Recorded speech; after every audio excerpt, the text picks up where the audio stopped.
afternoon, everyone. Good afternoon. Welcome so much to the DHL Library. Thank you for coming to this program today. This program is part of our Amazing Alumni series, and this is an ongoing series that we have where we invite people back to campus who have gone on to do remarkable, interesting, life-changing, innovative things and ask them to talk about what they've done after leaving NC State. So I think we have got an excellent example of that today. Our speaker, Wilson White, joins an illustrious group of amazing alumni, including former Lieutenant Governor Bob Jordan, Paralympic athlete Brian Frazier, and founder and chairman of the board of Mulkey Engineers, Barbara Mulkey, among other amazing alumni who have come to speak to us. And we are so excited to have Wilson White here today. Our friends at the library, Will Quick, who recommended Wilson to come talk to us, he sends his regrets for not being here. The weather last week pushed everything that he was supposed to do last week onto today and tomorrow, so he really is sad that he can't be here. But he suggested Wilson to come to be a person to speak in our Amazing Alumni series. Not only does he admire Wilson for his accomplishments, but as he said, Wilson, and this is his quote, embodies some of the unique things you can do with an engineering degree from State. So we could not be more pleased to have him here today, and I want to tell you a little bit about him. He is a public policy and government relations senior counsel at Google Inc. in Mountain View, California, where he manages public policy outreach and advises on global policy implications for Google's Android business. Before joining the public policy team, he was a patent litigation attorney at Google. Prior to joining Google, he was an associate at the law firm of Kilpatrick, Townsend and Stockton LLP in Atlanta, which is one of the town's very prestigious law firms. And before that, a law clerk to the Honorable Alexander Williams Jr. on the U.S. District for the District of Maryland.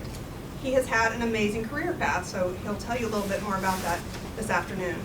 He currently serves on the board chair for Pathways Community Network, which is a nonprofit organization that develops and implements an on-demand community information sharing system that connects more than 400 public and private human service organizations across 7 states. He previously served as vice chair of the Board of Partnership Against Domestic Violence, the largest nonprofit domestic violence agency in Georgia. He earned his Bachelor of Science degree, summa cum laude, in computer engineering from NC State, where he was a Park Scholar. And he earned his Juris Doctor degree with honors from the University of North Carolina at Chapel Hill School of Law, where he served on the editorial board of the North Carolina Law Review and as the president of the Black Law Students Association. In 2012, he received the Outstanding Recent Graduate Award from the UNC School of Law. Please help me welcome Wilson White.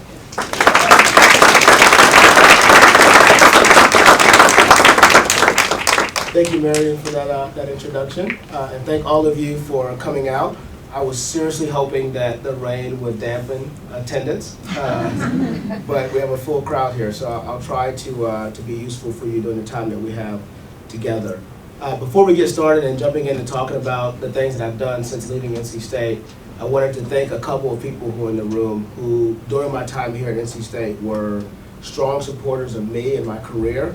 And since I've left NC State, and that's Tony Thorpe and Dr. Tracy Ray. I want to personally thank them for always being I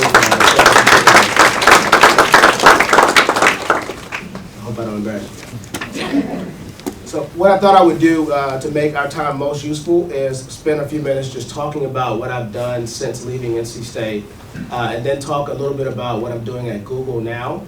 And then just take questions from you so that we can make the best use of the time that we have today. Does that sound okay? And Marion has agreed to give me a heads up at the 30-minute mark? Okay. Thank you. So as Marion said, I was a computer engineering student here at NC State. And as I look back at my time at NC State, there were 2 points during the time I was here at NC State that really, I think, impacted the rest of my career. And I wanted to just highlight those up front. The first one was the summer after my freshman year. I had the great opportunity to do a research project with the graduate school here. I think it was GRE Graduate Research Explorer Program back then. And freshmen, or people who had just finished their first year of college, usually didn't qualify for that. But people like Dr. Tracy Ray really advocated for me to get this research opportunity. And what that really did for me was solidify my quest and desire for learning. And that one thing, as you go through your career here at NC State, the desire to learn and learn new things and challenge yourself and go beyond kind of what's expected for you at the level that you're at really played a role in my career later on. The second point during my time at NC State was the summer before my senior year. At that time, I was interning that summer at IBM, and my manager at IBM told me that I should find a mentor. I was going to graduate next year, I was going to be an engineer at IBM doing software development, and if I'm going to be successful, I need to have a mentor. So she introduced me to this guy who was an intellectual property lawyer at IBM. She thought it would be great for me to meet him. So I had lunch with him, and it was a fascinating lunch because what I learned from that experience was here was a guy who was also an engineer, but after being an engineer for a while, he decided to completely change course, go to law school, and have a totally different career. And it was fascinating to me because at the time, working at IBM as a software developer, being in your cubicle for 15 hours writing code is not the most exciting thing. Let's put it out there. But if I could have the opportunity to still be an engineer, still be really deeply involved with technology, and have the ability to kind of make a difference in people's lives, maybe that's a combination of things that would be exciting to me. That changed my life because I came back to NC State in the fall of that next year, applied to law school. Since then, I went over to the law school down the street. Marion mentioned the name of the school. I'm not going to mention the name of it. And had a great time during law school.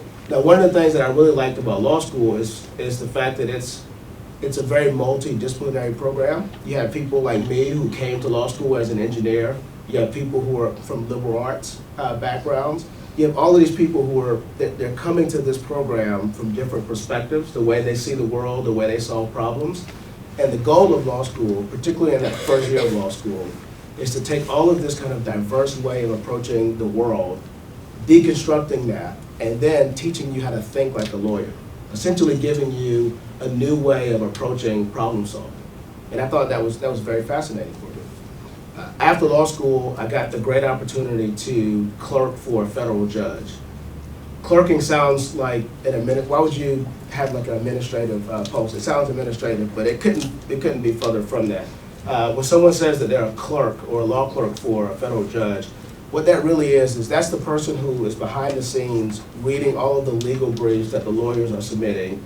They're doing the legal research, they're analyzing all of the legal arguments, and making recommendations to the judge on how he or she should rule on the legal issues that's being presented to the judge. And oftentimes, that person is also drafting the opinion that the judge puts out.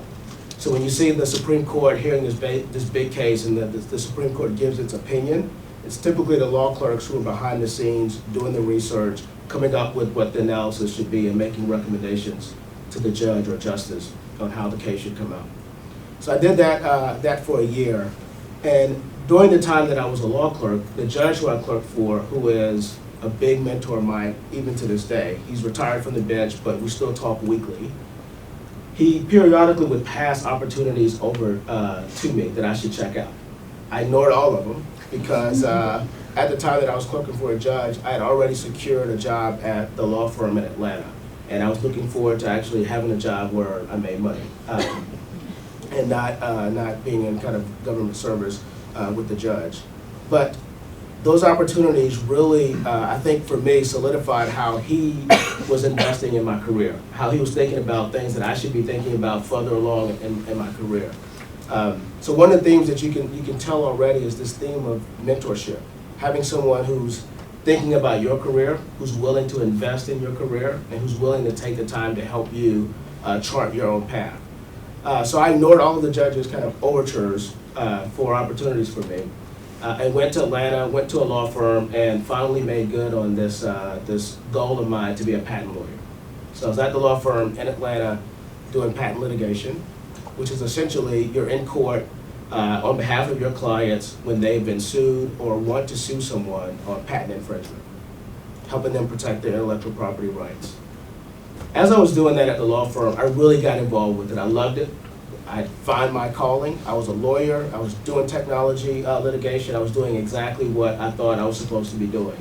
I got very involved with the local bar association, with nonprofits in the Atlanta community. I was doing very, very well at the firm. And then one day I remembered one of these opportunities that the judge had presented to me. and that was this thing called the White House Fellowship. Have you guys heard of the White House Fellowship? Apparently it's a very, very prestigious fellowship where you get an opportunity to go and work at the highest levels of the federal government for a year as a senior advisor to a cabinet official or some other high-level official, and really get deeply exposed to the inner workings of the federal government. I thought it would be a great thing to try out because the judge had told me about this 4 years prior. Maybe I should, now I'm more mature, I feel very comfortable in my career, maybe I should try out this opportunity. So I applied for the White House Fellowship, and it was an amazing experience. First, I applied, and the process of applying for the White House Fellowship requires you to deeply reflect on who you are, what you want to do when you grow up, and like what contributions you're going to make to society. That period of deep reflection is rooted in the application process. So I got the news that I was a regional finalist for this, which is like, wow, I have an opportunity to become a White House Fellow. Made it to the next round as a national finalist for the White House Fellowship. And this was really a big deal because 1 week of interviews separated me from getting an appointment by the President of the United States to be a White House Fellow. It's a big deal. So I go to DC for a week and I'm interviewing with some really, really big, famous people like Senator Sarbanes and General Wesley Clark and a lot of the guys who the President has appointed to be on this commission to decide who gets this fellowship. It's a great experience, great interview experience. But if you remember the introduction that Marion gave, nothing in that introduction said I was a White House Fellow. I didn't get it. I didn't get the fellowship, but the reason why I'm telling you about the fellowship is because sometimes in your career, you think that this is the way you should go, and you think that this is where your career should go, this is the path you should take, and it may not work out for you. And sometimes you can look at that not working out as failure. But what I remember from that interview experience, I was interviewing with General Wesley Clark, who's a 4-star general. He actually ran for president back in 2004, I believe. He asked me pretty bluntly, he said, you're at this law firm, you're doing well at the law firm, what are you going to be doing in 10 years? And that seems like an easy question, but if you really are in this kind of deep reflective state, what you're going to be doing 10 years from now, it's not easy to have an answer to that. But when a 4-star general is looking at you and asking a question, you got to come up with an answer. You just have to answer it. And what I said to him in response to that question was, 10 years from now, I can see myself at a large technology company doing public policy and bridging the gap between innovation and public policy, helping the company do good through innovation. I was at a law firm at the time, being a patent lawyer at the time, not really thinking that was even a possibility. But a year later, after that interview process, I got a random email from a recruiter at Google, which I promptly ignored because I thought it was a headhunter who's trying to recruit me away from a job that I was doing very well at. 2 weeks later, I got an email from a different recruiter at Google. And it just so happened that that day was a very bad day at work. It's a lot of pressure happening when you're at a big law firm. You're under a lot of pressure, long hours, and it was a bad day for the firm, but a great day for me because I entertained the email from Google. They were looking for patent litigators to come in-house and help run their in-house patent litigation program. So I put my name in the hat for that. Google is notorious for a very, very difficult interview process to get a job at Google. I was blessed to be able to go through that process successfully and to land a job at Google. So my initial job at Google was being a patent litigator. I was in-house working with outside lawyers like I used to be when I was at the law firm and helping Google defend itself in court against claims of patent infringement. That's what I was doing.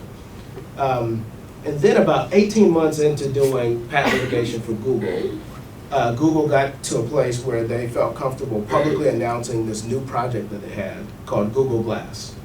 Have any of you heard of Google Glass? Yeah. Everybody's shaking their head. Google Glass came out and it was literally in the news every day, everywhere, around the world. Google Glass. Every day there was a new report about something dealing with Google Glass.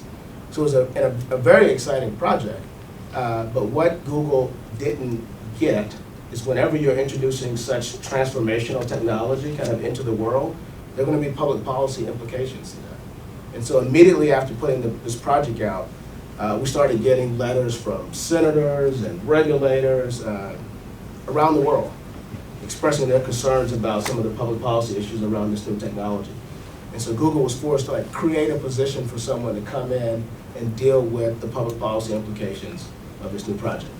I saw the new role, I thought it was fascinating, it was something new for me to learn. I had no public policy background, except for the experience I had interviewing for the White House Fellowship and preparing for those interviews. So I thought I had enough to at least put my name in the hat and go through the interview process. And was fortunate to get it. I got a job as the public policy manager for the Google Glass team.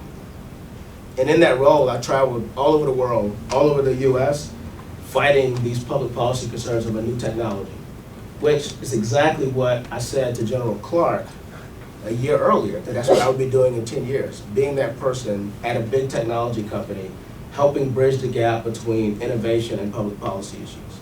So it didn't take 10 years to get to that point.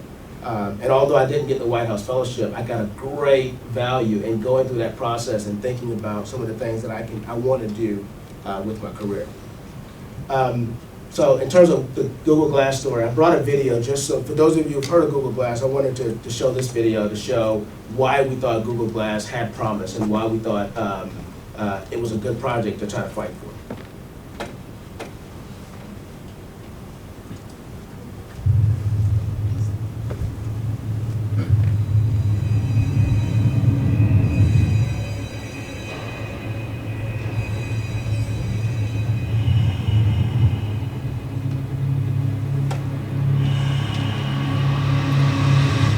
This is firefighter Patrick Jackson, glassware developer.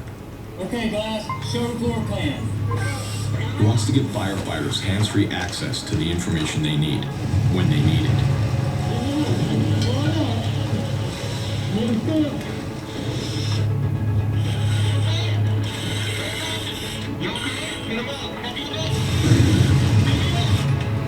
So one day, firefighters everywhere can work faster, safer, smarter. Okay, Glass, show extraction diagram. 2001 Ford Expedition. Cut right here. Because every moment on the front lines is a chance to keep pushing what glass can do. Okay, Glass, find a hydrant. 200 feet north.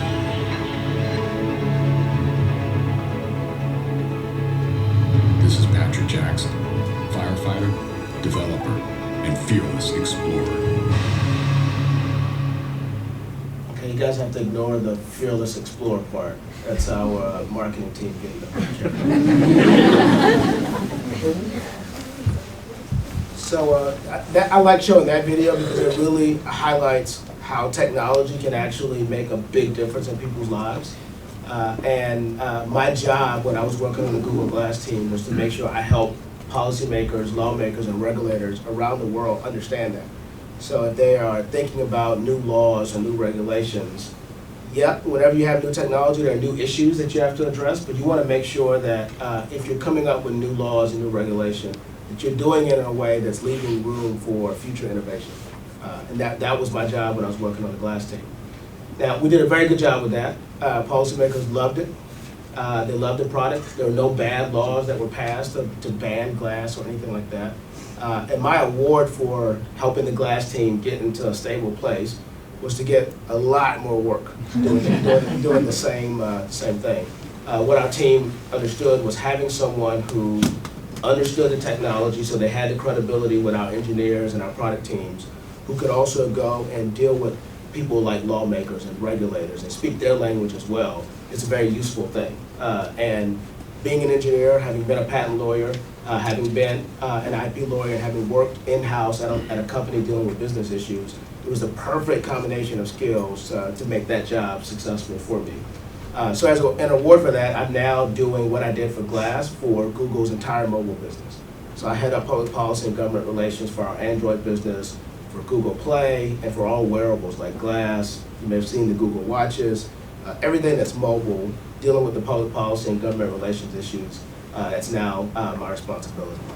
And it's an exciting thing because here in the US, almost everyone has a smartphone, right? And if you're like me, you didn't grow up with using a smartphone immediately. Like your first foray into the internet was probably a desktop, then maybe a laptop, and now smartphones is how you primarily get access to the internet. And the internet is powerful. It opens doors of opportunity because you have access to information. And there are people around the world who their first foray into the internet will be a smartphone. My daughter, she's never going to see a desktop or a laptop. Her first foray into the internet has already been, at 2 years old, a smartphone. And when you think about people in rural or remote emerging parts of the world, mobile is a big deal. This is how they're going to get access to information. This is how they're going to build businesses and create to like economic development in their world. And so one of the things I get to work on now is heading up public policy for the Android business is that thing. And I brought another video to help highlight that for you.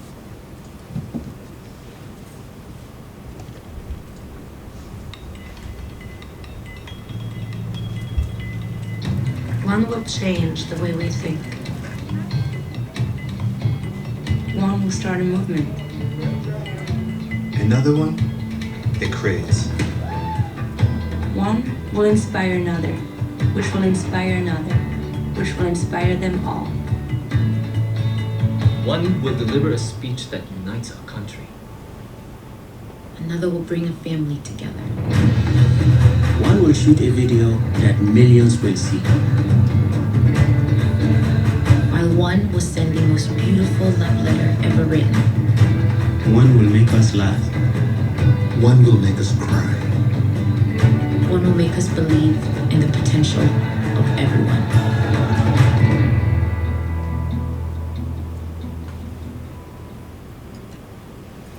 So that's a new project at Google called Android One. And the very goal of that project is to get smartphones in the hands of the next 5 billion people that's on the planet who don't have access to smartphones. Now, when smartphones kind of hit the scene back in 2007 when the iPhone debuted, smartphones were $600. And many of you can get smartphones now. Some of it is subsidized by your cell phone carrier. But phones are expensive, they're like $600-700 for a smartphone. And part of this project with Android One is to get a high-powered smartphone with a lot of the features and capabilities that we come to expect with a smartphone for under $100, so that people in rural and remote parts of the world can have the same access to information that we take for granted here in the U.S. So that's what I'm excited about, what I'm doing now. I don't know what I'll do next. Right, I've been doing this for the past year, but one of the things that I've learned throughout my career is your career is not a job, right? It's a collection of jobs that over time kind of define what your career is. So as you're thinking about what your next move is going to be after NC State, don't feel like you have to have it all figured out. Just do the next thing, and always remember that learning is a good thing. The more you're chasing learning or chasing new ideas, new challenges, the next challenge will present itself to you, and over time you'll have a great career. So with that said, I'll take some questions from you guys so I can be most useful. Yes, ma'am. I recently did a presentation on Google, and I came across that whole thing about Google Fiber being in a triangle. What exactly is that? So Google Fiber is Google's effort to bring very high-speed internet to communities. So it's a gigabit internet speed. So right now, if you have like Comcast internet, you're probably getting like 50 megabits of speed. So imagine that on like 3 orders of magnitude more in terms of speed is what we're trying to bring to several communities around the country. Any other questions? Yes, sir. So this may seem like weird, but as a user of Apple and kind of that operating system, what do you see Android having benefits over? Because people that I've tried to talk to have been able to articulate it well enough, or I just don't understand. Like I'm trying to get a good opinion about it, and so you seem like you don't. Yeah, this is exactly what I do. So for that question. Apple's platform is a proprietary platform, so it's a closed system. Apple controls it. Android is what we call an open source platform. So what Google does is it creates all of this code, and then it donates it to the public. So anyone can take Android and build on top of it. They can take what they like, what they don't like. It's free and it's open. They don't have to pay Google to use Android, the code itself. Now what that has done is it's basically created a separate platform to compete against the proprietary systems like iOS. What we've seen as a result of that, the iPhone came out in 2007, $600. Android comes out in 2008. It's an open source platform, not just Apple. Many manufacturers can build on Android, so Samsung or HTC or Motorola. Now you have several people who can build smartphone experiences for consumers. And when you have that kind of competition, several things happen. Everyone's competing to have the best experience for their consumers, but also it puts like a downward pricing pressure on everyone. And so because of that, the prices of smartphones since 2007 has gone down. And that's why many of us have smartphones today. So that's one of the huge benefits of Android as an open source platform is it creates competition in the marketplace. Does that make sense? Yeah. Did I do a good job of Yeah, that helping was you awesome. here? No, yeah, And if I failed at that, I don't even be doing what I did. So Google's goal of Android One is to get smartphones into the hands of billions of people that haven't had it before. But my question is Google is developing software and not hardware, and it seems to me that the issue is hardware in these third world countries because that's what's expensive to get into people's hands. Yeah, so Google is actually, so Android One is hardware. It's really the hardware because the Android software is going to be the same that we have everywhere, right? And what we want to do is get that same software with all of those features into the hands of people in these remote parts of the world. So you got to have the hardware that's going to support it in areas where you don't have the same type of power grids and those types of things, right? So not only are we building hardware ourselves, but we're finding local partners in those countries to help build the type of hardware that's needed to support the features for the devices there. So it's both software and hardware. Make sense? Do you do much with other programs in the Google X Labs, when you were at least head of Glass, did you interact with them much? Yeah. So when I was working with Glass has now graduated from Google X, and I can talk about Google X if people are interested in Google X. But at the time I was working on Glass, Glass was still part of Google X, and so I was aware of some of the other Google X projects that we're working on, most of which are not public. But my focus primarily was on Glass at the time. So Google X is, just so you know, Google X is the secret lab at Google where we work on what we call moonshots. It's where we try to innovate, not like small iterations on innovation. We try to do really big steps in innovation. So like the self-driving car, you may have heard of the self-driving car that Google came up with 7 years ago. That's part of Google X, right? Doing something fundamentally different from what people see today. Glass is another project that's come out of that. Our most recent one is a project we call Project Loon, and that's essentially weather balloons floating in the stratosphere and projecting internet connectivity down to remote parts of the world. Unfortunately, we're only doing it in places like Australia and like sub-Saharan Africa when there's places in South Carolina where I grew up that we need to have of internet services. So yeah, those are some of the projects that are coming out of Google X. Yes, sir.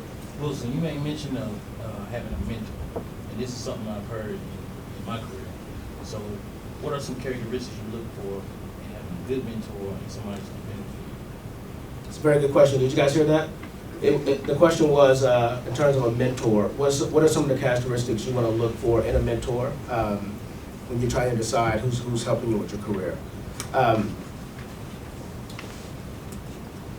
Some of my best mentors in my career have been people who I've never asked to be my mentor, right? Like they've just taken an interest, a personal interest in my career, have supported my career, and you should just keep your eyes out for those people. Those are people who, like my judge, who are floating opportunities to you that you should consider, or people like Dr. Ray, who every time you have an event, she's there and on the front row.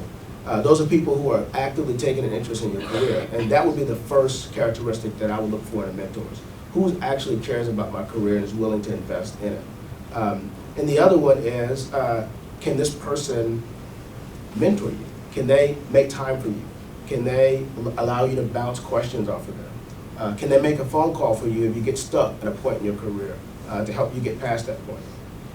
But in terms of the mentor-mentee relationship, once you find someone that is a potential mentor, the responsibility really is on you to make sure you nurture that relationship, that you use that person as a resource for you. Otherwise, it's kind of a wasted resource if you don't take advantage of it.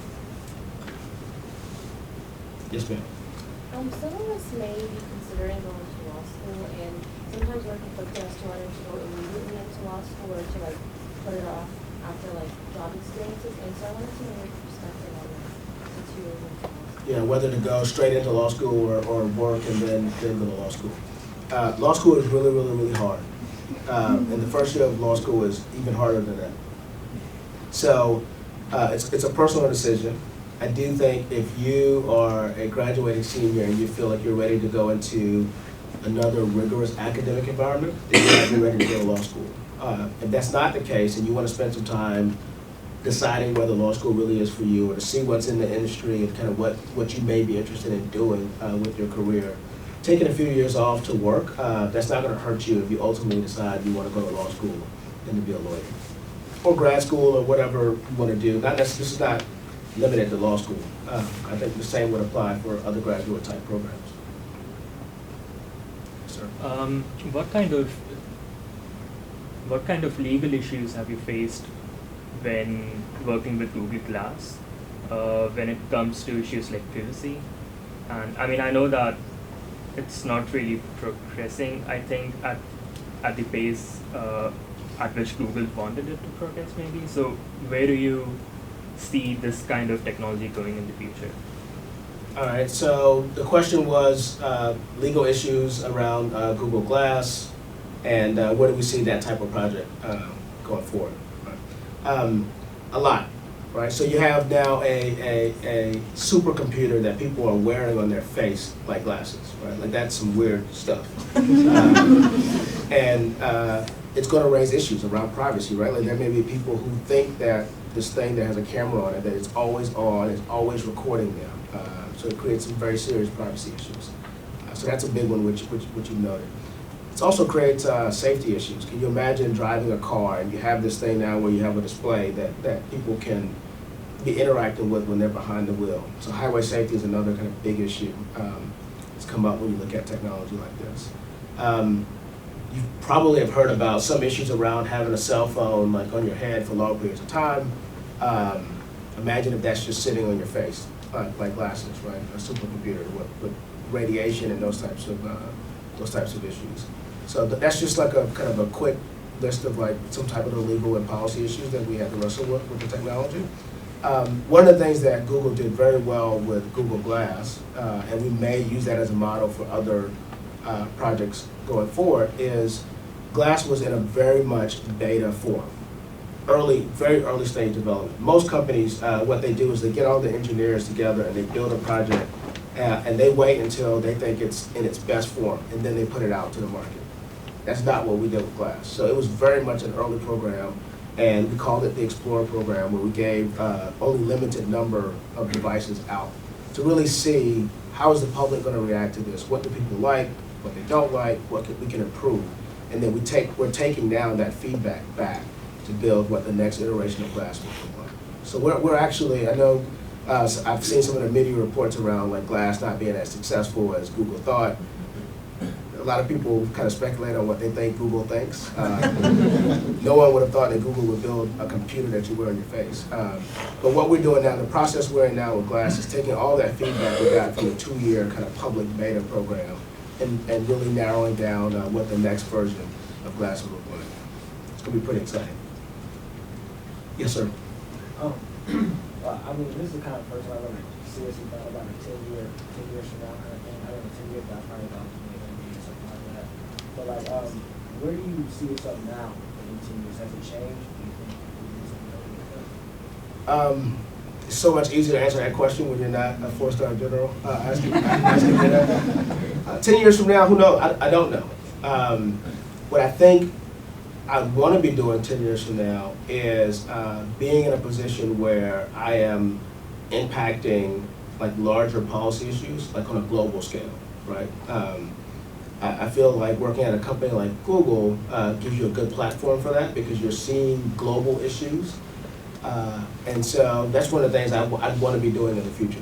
I hesitate to say 10 years from now because it could be next year. The same way this role came up shortly after predicting what I would be doing 10 years from now. But that's definitely where I see myself, as being in a place where I'm making kind of a global impact on like huge policy issues. Yes, sir. I can see a lot of public policy work being reactive in some way. There's a law that Google feels is going to be bad for their business, and they want to try to head that off in some way. But I also imagine that there's some of the work that's proactive, where you're trying to promote particular legislation that would be favorable to the technologies that you're looking to develop. Can you talk a little bit about kind of the job mix that you have in those two areas, and what kind of work you do that's on the proactive end of that? Yeah, so on the reactive side of that, we can use the Google Glass kind of driving example. So when Google Glass came out, there were multiple states who had introduced legislative proposals that would ban the wearing of a head-mounted display. It was a complete reaction to Google Glass being out kind of in the marketplace. And that's bad legislation because head-mounted display is a heads-up display. Fighter pilots use it a lot because it reduces distraction hugely, right? Because your head is up as you're interacting with the display. So getting lawmakers to see that just banning all head-mounted displays is kind of an overcorrection for what they see maybe potential problems. That's kind of like the type of thing from a reactive standpoint. And so far, knock on wood, we've been successful at keeping any of those laws from being passed. On the proactive side, if you look at things like Android, which has, globally, so in the US, Apple is kind of really leading the charge in the smartphone market. Globally, Android is really leading the charge in the smartphone market. There's some parts of the world where Android has 98% of the market, right? And whenever you have that type of big percentage of the market, you can come under a lot of scrutiny around making sure that other competitors have a chance to compete fairly in the marketplace. And so one of the things that I'm doing now pretty aggressively and proactively is really showing how, although Android has a big share of the market, we're actively taking measures to make sure that people are able to compete in the market. It's an open source platform that allows everyone to get a chance to play in the market. They can build their own experiences. They're not just tied down to one way of using Android. So that's an example of how we are proactively getting ahead of potential public policy issues. Thank you. Yep. Yes, sir. So you've done a great job of sort of marrying different cultures throughout your career. I'm the engineer in the legal environment, or I'm the lawyer at the software company. But sometimes that marriage involves kind of bridging two very different cultures. I'm curious how you've dealt with negotiating. I come from an engineering culture, and now this is the way lawyers work. Or I come from a big law firm. How is Google's culture different? How you've sort of squared that circle? Yeah. Some of it is problem solving, right? Because that's a problem, and you have to kind of figure out how to solve that problem. One of the great things about having an NC State engineering degree is that you know how to solve difficult problems. One of the ways I've tried to approach it is to not come into a new environment assuming that you have it all figured out. Because if it's a new environment, you don't have it all figured out. And so a healthy dose of humility whenever you're going into a new environment is critical to that. But once you're comfortable in that environment, you should always be looking for ways to show how your previous experiences can add value to that environment. So as an engineer coming into law school, lawyers and particularly law students, there's a ton of reading as a law student. As an engineering student, it's not a whole lot of reading. It's all about problem solving, right?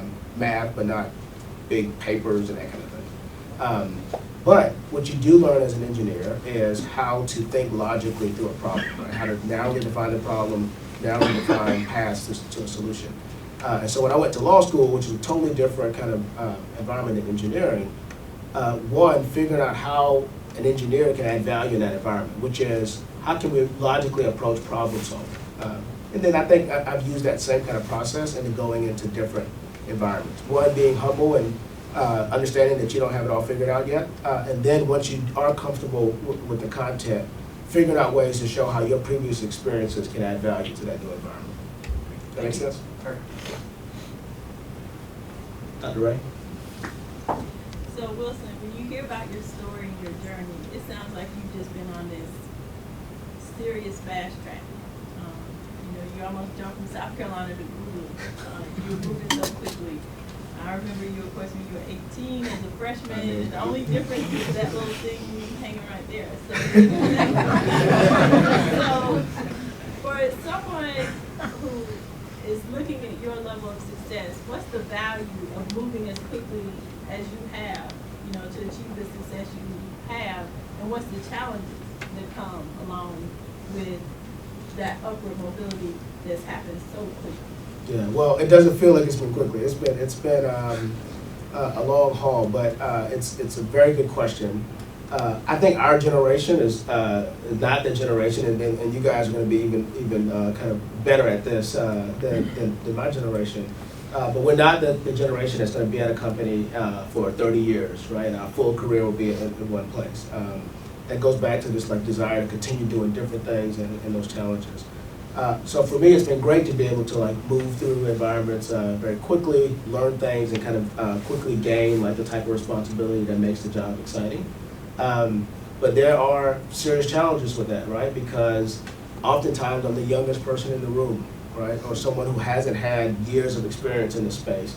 Coming into public policy from being a patent lawyer with no public policy background or no public policy anything in your resume, it's tough. It's tough to kind of gain the credibility. Those challenges will exist, but to like the previous question, one of the things you do with that is recognize that you're here. You're here because you're supposed to be here. You're here because you are able to do the job. And you take the steps to make sure you learn and be the best at whatever you've been given the opportunity to do. So that's kind of the approach that I've taken to it. And this can grow a little longer. Trim it up for this. Yes, sir. So you were talking about how your 2-year-old daughter has already experienced with smartphones, and I just wanted to get your opinion on. My mother's an elementary school teacher, and she says this whole younger generation is so dependent on technology that some kids don't even know how to use a dictionary. I just kind of wanted to get your opinion on. Do you think that's necessarily a good thing or a bad thing? I do think that our culture is getting to a point where we're kind of saturated with technology. Like I have a smartphone. There's at one point I was wearing glass. I have a smartphone and a watch. It's like, why do you need all that? So I do think that that's fair commentary. Like we are kind of becoming saturated. And one of the things I think we're doing as technology companies is figuring out like how do we build technology that allow people to get back to being people, right? One of the challenges with glass is how do we allow people to not have their head down in their technology, but they can be head up and just get access to information right when they need it and can go back to interacting with technology. So I do think that question is something that even the engineers and technology companies are thinking about how to solve. But I think technology is great. I remember when I traveled to Ghana, West Africa, and we visited, I think I was either a freshman or maybe even a senior in high school. And we visited this girls' school, and they were doing like long division by hand or something like that. And of course, we were using like calculators.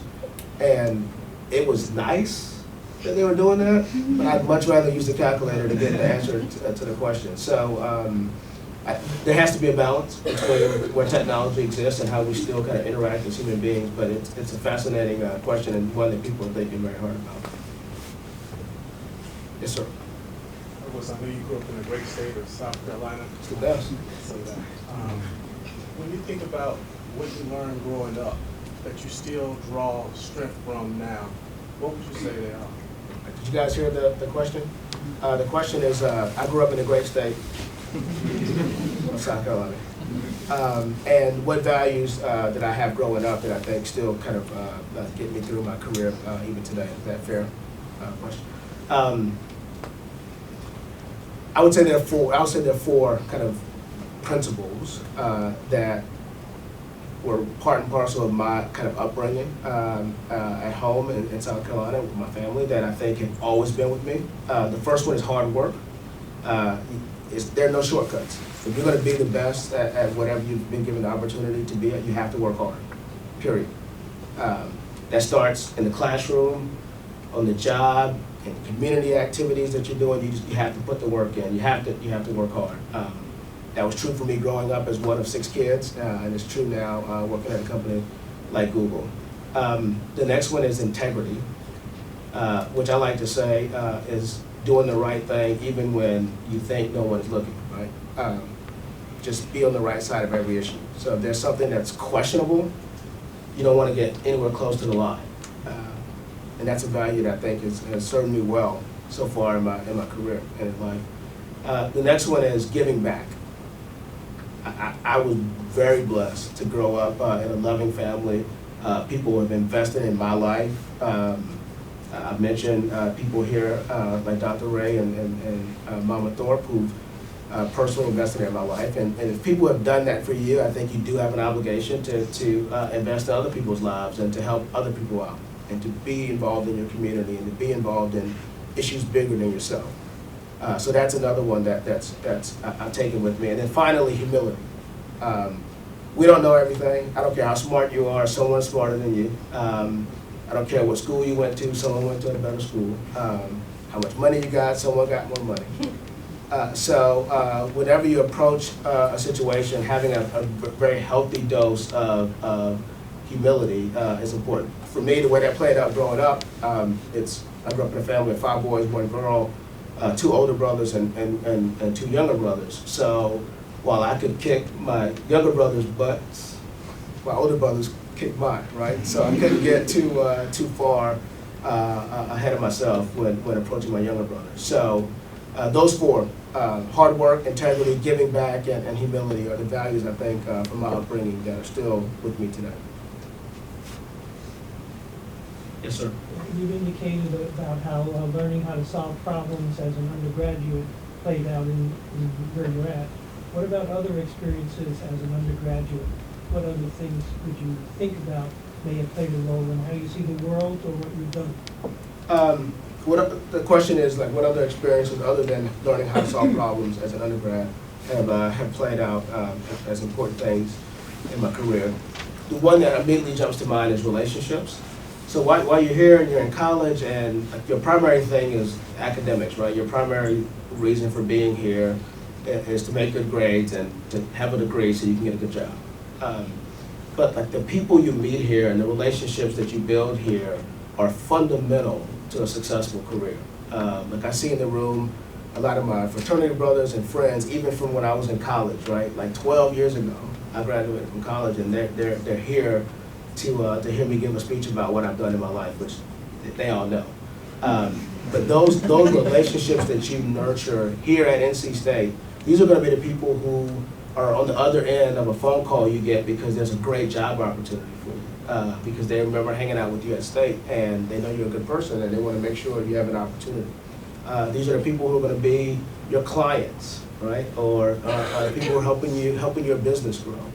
So that's the one that immediately comes to mind is not just the academic part of the college experience, but the relationships. Yeah, I have a question about public policy and national security.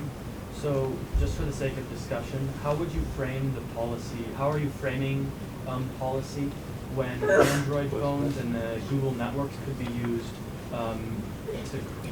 to foster terrorist events or unsafe events? Yeah, the question is around national security and public policy positions around, for example, terrorist groups using the Android networks for bad things.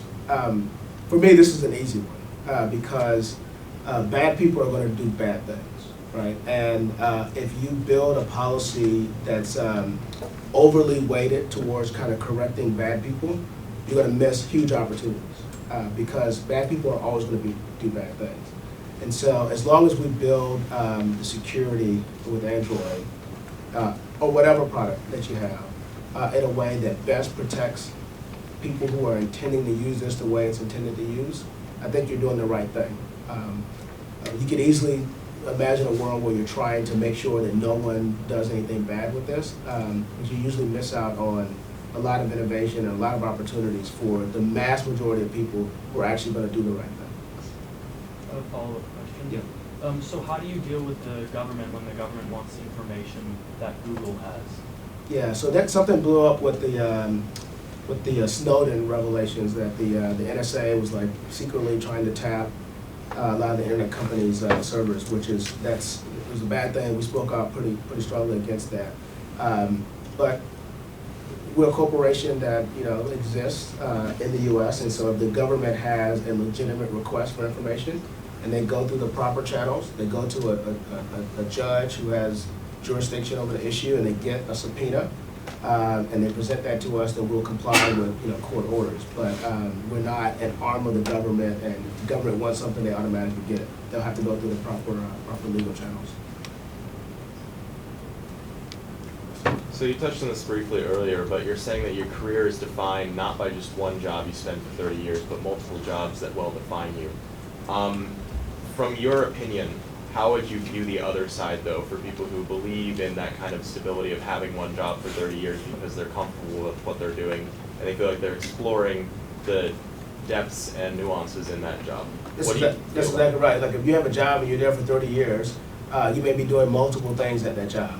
The point I was making is that it's not, don't look at when you're trying to figure out what you're going to do for your career, don't look at it as this first decision that you're making out of college has to define what you're going to be, right? Even when I went to Google as a patent litigator. I'm still at Google, but I'm doing nothing close to patent litigation right now. So you can still be at the same company and still doing different things and learning different things. And the sum of all of that over time will be what your career is, not an individual job that you have at any given time. So. All right, one more question.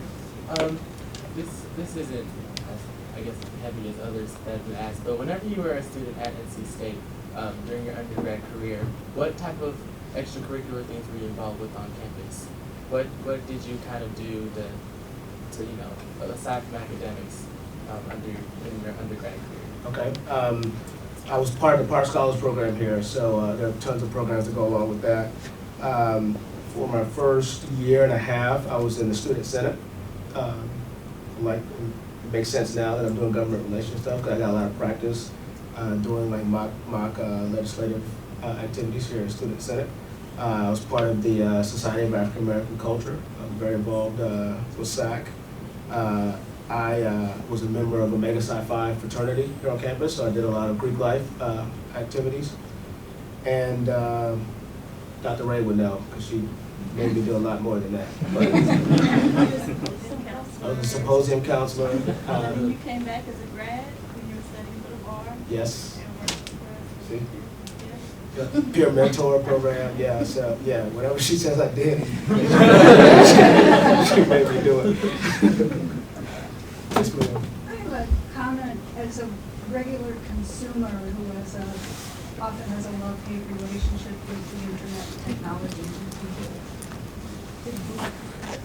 I must say that it's been just so thrilling to hear you talk and to really put a face and a mind and a soul to the inner workings of Google, and I certainly hope there are many more people like you as colleagues there. I do have a couple of little questions. One is, are people like yourself who are also representing sort of like the consumer outcomes of new products developed by Google, not just representing how Google is going to interface with government relations? And as a graphic designer who's been working for over 30 years, I'm in a field, and I think that tech is a field where it's been very slow for underrepresented groups like African Americans or women to really infiltrate the ranks. Do you see that changing, and what can we do to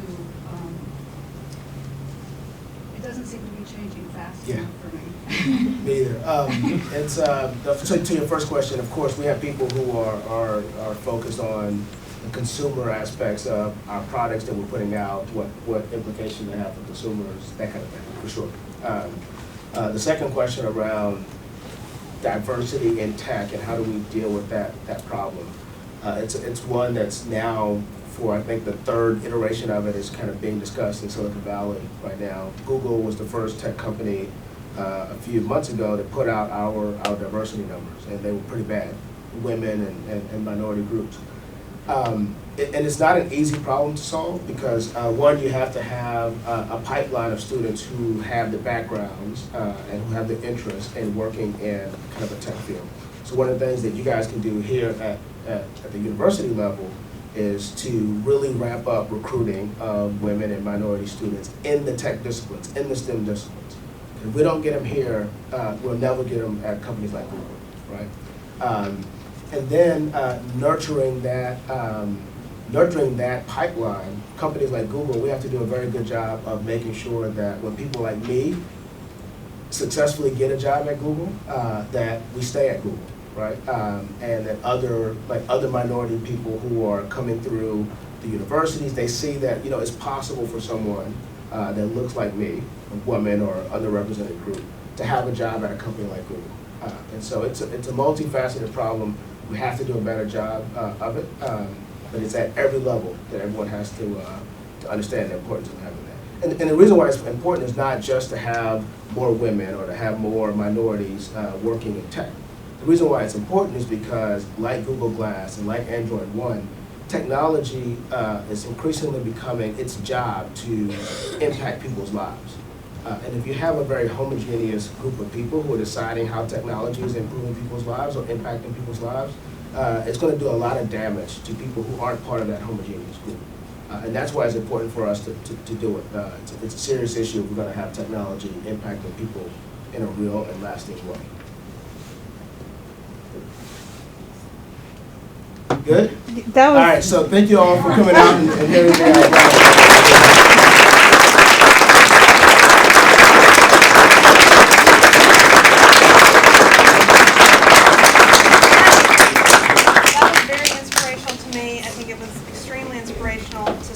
I'm so glad to see students here, and it's wonderful that people from your past have come as well. So we have a little thank you for you.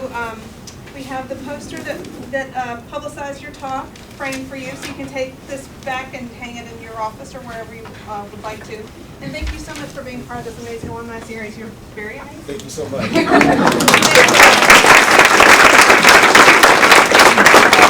brought a bunch of my cards. So if I know it's very risky to give students your contact information, particularly when students are thinking about jobs and career opportunities, but I'm happy to do that. People have invested in my life, so if you want to get my contact information, please stop up, grab one of my cards. If you ever have a question or want to just bounce something off of me, feel free to call or send me an email. Happy to help. Thank you.